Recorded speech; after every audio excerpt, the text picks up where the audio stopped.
for every one of them the rights are interested in buying. Alright, so if you guys wondered who Isabella is that I spoke of at the beginning, it's her. Something happened when we play with her. Not gonna spoil it again, like I said. So go check out the void if you want to know. What's been bugging my mind, however, is that Isabelle. What is the problem? I still don't quite understand what is happening. One moment, she is scrambling to give us the paperwork to finalize the sale. Then, she is panicking over some sort of prank letter or another. The second thing on my mind is how touchy my darling husband is being towards the poor dear. I cannot even plaster a smile on my face, a horrid scowl taking its place. There is no way I can pretend nothing is wrong as I hum. And I'm sure little Lily here would certainly appreciate it if you remove your pretty hands from her, darling. Shit. He is quick enough to detract his hand, which is all that the girl needs to. Well, for lack of better word, escape. I think I need to step out for a while. I'll be back. Her partner follows, shouting after her without hesitation. There is an awkward air among us as we are left in the wake of whatever that was. The other murmur and gossip with each other, speaking of the poor, daft girl and telling the tale to whoever was not audience to the hack in the first place. It doesn't take too long for the woman Rose to return and pull us aside into the study for what I rightfully assume is damage control. I wonder who that guy is. I hope we get the answers for the family that lived in the house. Rose invites Marianne in too, hoping to apologize to her as well. But the woman refuses, saying she is not one of her clients anyway. That leaves myself, Rose, and Luke. The last, all too eager to make himself comfortable in a study is no doubt already claimed as his own. I can't apologize enough about what just happened. Please forgive Isabella. She's been under a lot of pressure lately. She's young and all those rumors about this being haunted just got to her head. And it must be this terrible heat too. Not a drop of rain for days now. Oh, it's fine. The poor girl must feel so embarrassed about what she just did. But I say, let bygones be bygones. After all, she's only a child. She looked, what, 19? 19? I shoot Luke an accusing look at these words. After all, he tried flirting with the girl. The nerve of him. And not only that Isabel girl, but also Marianne and Rose too. What kind of husband would think that it's even a remotely good idea to make moves on 3 different women while his wife stands there? Did he drink while I was not looking? She's a bit older than that. But again, I apologize. And if there's any way I can make up for what just happened, just... I know what you can do. Be a darling flower and get us one of those bottles you plan to serve. Pop it open. We were planning on serving some champagne. I can get that.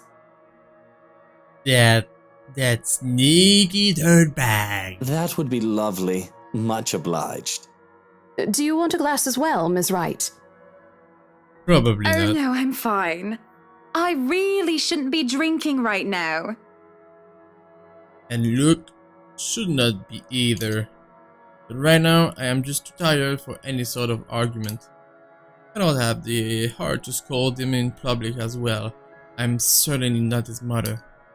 I just want to get this horrid day done with, go home and sleep.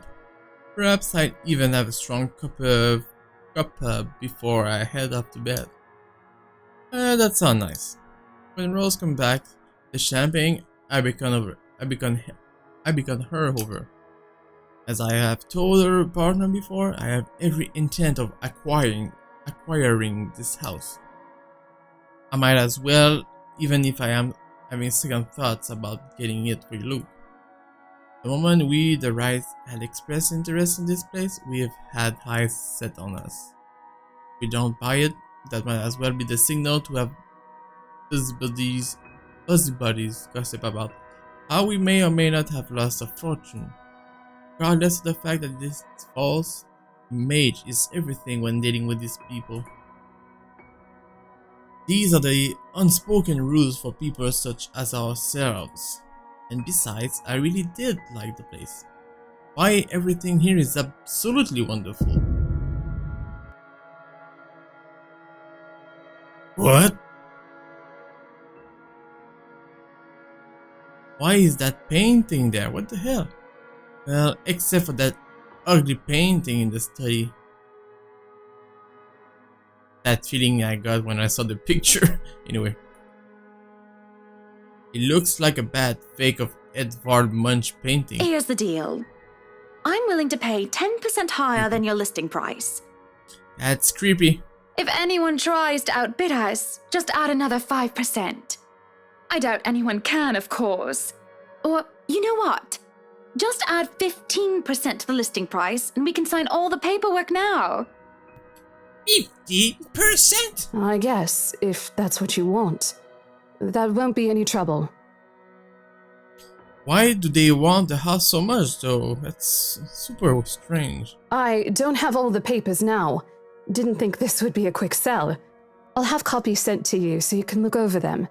And if you'd still like to finish the rest of the tour with Isabella's group, you're more than welcome to. No, I think we're good here. We'd appreciate a private tour of the place a lot more, I think. All right. Should I let Marianne in, then? Marianne? Alright, she's been waiting outside the study this whole time, hasn't she? I'll need to have a little chat with her to move this little mansion project forward. Please do. There is a look of apprehension when the other woman enters the study. Yet, like a professional, I see the moment when she steels herself and masks the worry, jeez, admirable. We have this project then? Of course. Will you be needing anything from us? Having the floor plans would be a great start, just so that I can look at them beforehand. And if you could tell me when you're available for a meeting so that I can include it in my calendar? Oh, is a meeting really all that necessary, Marianne? I guess we can send Johans to help you out. Johans? You two can start by getting rid of this ugly painting. God damn it. That got me again. The picture. A hush falls upon the room at my request. What painting?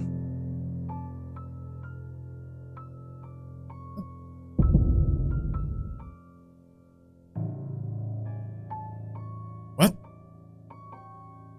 And lo and behold, the painting is gone. What? In its place, a mirror stands, which leaves me to look at my own confused expression. Odd. Well, no matter. What? Back to the topic at hand. Marianne, dear, we are simply far too busy to meet up. Alright. So I guess she was in there? Or perhaps maybe I should clear my schedule, question the need for a meeting.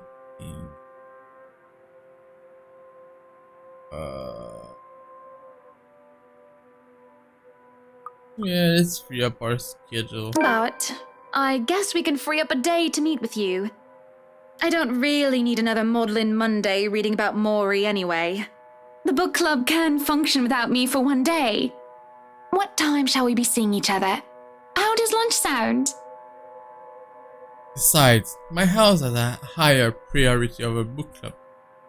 Why, we can hold the next meeting in this place.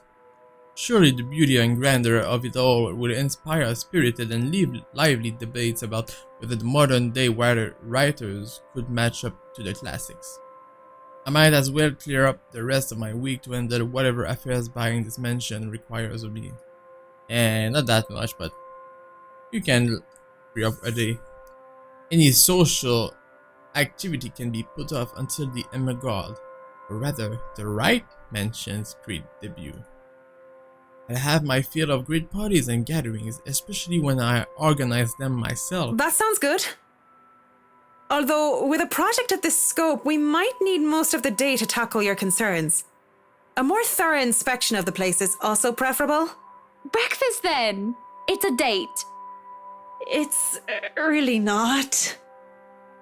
Yes, it is. Alright, Monday, 10 o'clock sharp. We'll see you then. Actually, Marianne suggested that we meet at 9, but who is even awake at that unholy hour? Right. I was lucky enough to wake up this morning before Luke went all the way to Cardiff. We say our goodbyes, shake hands, and make it clear without outright saying that we now own this house. By the time we left the mansion grounds, sunset is almost upon us. So, you really want to buy this place then? Yep. That's a bit of a big impulse buy, even coming from you. Not that I'm complaining. Well, I'm glad you're not complaining like you usually do. It's a right and proper Christmas miracle, isn't it? Hannah has finally done something right. I refuse to look at him, staring at the passing scenery instead. Hey, Buttercup, what's with this cheek? Rose, Lily, Mint. The nerve, Luke, the nerve! Is that what this was about? 1, that woman's name was Rose. And 2, you know I don't mean a word of that empty flirting. Yeah, sure, right. And it's still the principle of things, Luke. I understand if you try to woo them to get what you want when it seems that I'm not looking. But I told you once before not to do it when I'm there. Damn, she's open-minded. Luke dealt with other women in the past to get what he wanted. What does that mean? Okay. Sometimes I have my doubts. I really want to believe that I am an exception, that he is not just using me like how he used those other girls. I am having a hard time believing that now. And it's not just the shameless flirting.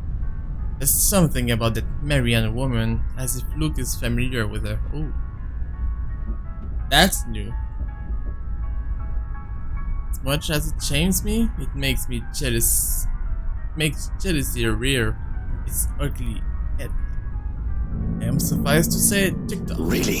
I forfeit my trip to Cardiff for this, and you're still not happy. Oh, trust me, Luke. I am very happy. Very happy that, for once, we are doing something that I want. Can you not see the smile on my face? It is only when I let loose those words that the truth hits me like a slap on the face. And by the looks of it, it seems to have the same effect on my dear darling husband. Always have been Luke. What? Luke wants to do this and Luke wants to do that, hasn't it? I don't even remember the last trip we went to, which was on my own choosing, without needing to get the man's approval. On the other hand, I was pulled along to every single expedition he wished to tackle, and I never objected. The rest of the ride home is spent ignoring each other and pretending the other that didn't exist. Arriving at our penthouse, my first order of business is to get into bed. Get a hot bath and forget tea. I just want to bury myself in blankets and forget everything in my slumber. It seems that Luke has the same idea in mind as tags along behind me. But this is something I will not allow the moment I pass through the door. Out. What? What is going on? What the bloody hell, woman? This is my bedroom too! Oh man. Poor Luke. Luke stands flabbergasted as I deny him entry into our chambers. His pillows lie on the cold tilted floors away from the warmth of our soft down bad, and my gaze promises him the same fate as he does not budge on this